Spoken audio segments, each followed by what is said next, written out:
Well, here I am. Got my flatbed on, mounted, solidly mounted. First time I got to drive the truck yesterday in quite a while. I had to go pick up some beds from Marty, like one for my daughter and one to give away to somebody. So here we are in my junkyard that makes me insecure. There's the International that I need to fix. I got all the parts to fix it. Great truck. Built DT 466, big turned up fuel, big injectors, Cat C7 turbo. I built an air to water intercooler. The truck screws. I put a 13 double over in it.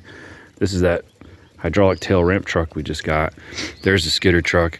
There's a bunch of fence I took down that I need to put up down back so I can start moving all this junk out of this fence yard because I need a building. I built this ground. There's 400 loads of fill dirt right here. I was moving all this junk into a field, a sideways field, at the same time that God was delivering hundreds of triaxles of free dirt. And somehow he gave me the money to buy a dozer with the last of my 401k, which now makes my living. But this ground that's right here is where the building will go. This is my industrial. This is my gift to my son. I know it doesn't serve my daughter that well. She's definitely getting a 5-acre tract down the road with a house. I don't know if I'll live long enough to build a shop and a house for my boy, but what I really didn't have was a good building that didn't come with rent. I spent $90-something thousand paying rent on a shop with 3-phase power. And you know how much of that shop I own? You know how much equity I have in that mill building? That much. You know how much of this I own? All of it. 100%. No one can ever take this from me as long as I stay away from debt. There's the skidder truck. Here's my goat shed, which is an old U-Haul trailer that the goats live in with a round bale. I can move them anywhere, rain or shine. There's my little junky hay barn made from chicken coop tin and a bunch of hot tub pallets I got off the side of the road. There's vegetable oil. I've got about 2,000 gallons of waste vegetable oil. I used to run a truck on it. Still have that truck. That's a U-Haul container full of junk. I own 7-8 containers. That was how I moved with tag trailers. I'd put all the junk in a container, bring it down here, take my big huge fork truck, that one, take my big huge fork truck and just pick the whole container, set it on the ground, turn around and go grab another. There's an old bullnose dually. I put it for sale. There's a dump bed right there. I'd planned on putting the dump bed on, mason body dump. And you know, I'm running out of time from all the projects I've made for my life, but that'd be pretty cool for my boy. I got a 460 big block. I got a C6 auto.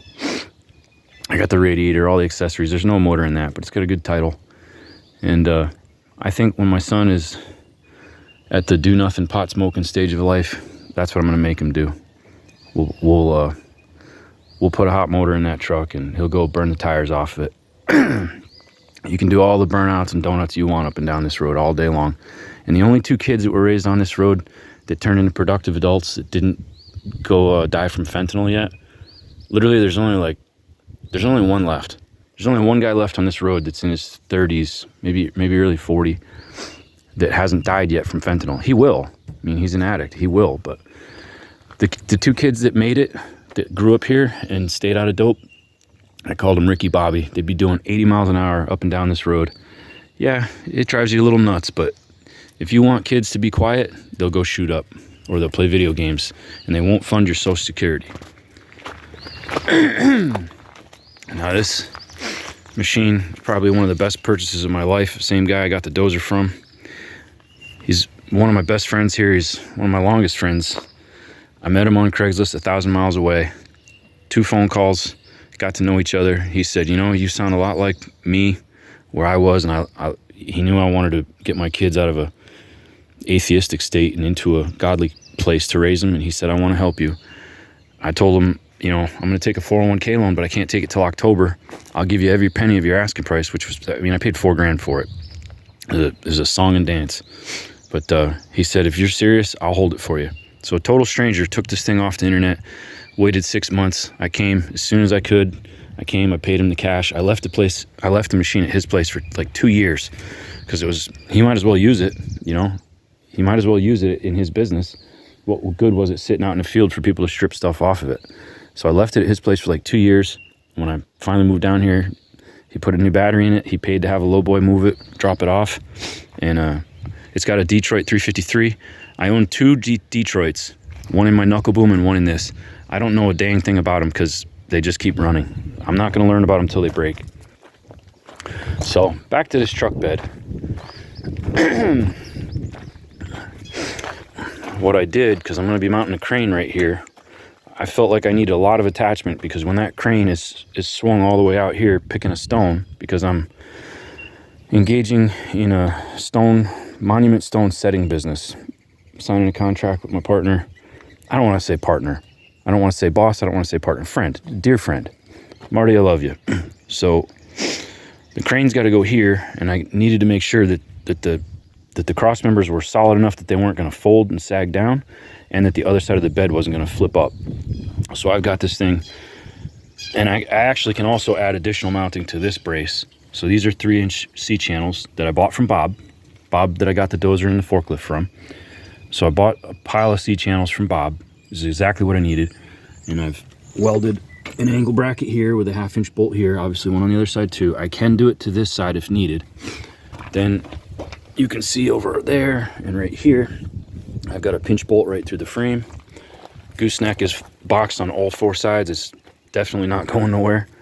We got heavy flange 3-inch C-channel for the main rails, 3-inch I-beam rather. So C-channel, C-channel, C-channel, C-channel, but those 2 are I-beam. What do you want, Pa? So these are I-beam for the crane. I am going to have a headache rack up in here, a pretty stout one. Then we got this mount right there that you can see is a 1/2-inch plate that bows out and is bolted through the frame here. If this ever has to turn into a dump bed, that is an option. That's why this is that style, so that I could flare these out, and as it comes down, it'll recenter. All I'd have to do is unbolt these pinch bolts, and then this can become a dump bed. So the rear the rear attachment is a pivot hinge. If it ever becomes a dump, all I have to do is just double shear this system here, which would not be that hard to do. And I think this is getting cut off, but it may stay for the stabilizer. So I'd like to probably put a receiver hitch jack right there, so I can stabilize the thing, so when the crane leans out, it doesn't try to tilt the truck too far. I gotta add a heavy brace back here that's already cut, an angle iron brace, like a 5x7 or a 4x7, something like that. Pintle hook's gonna go right here because I need a tall pintle. Obviously I still have to put the deck plate, but I've got a 3/8 diamond plate, really stout. And I've got tractor airbags for a air ride cab that are gonna set in here somewhere. And I have to figure out a way to do that it's not gonna make it being a dump bed. Maybe they'll just sit on a chair and not be anchored, so that if it is a dump bed, the bags can come right up with it.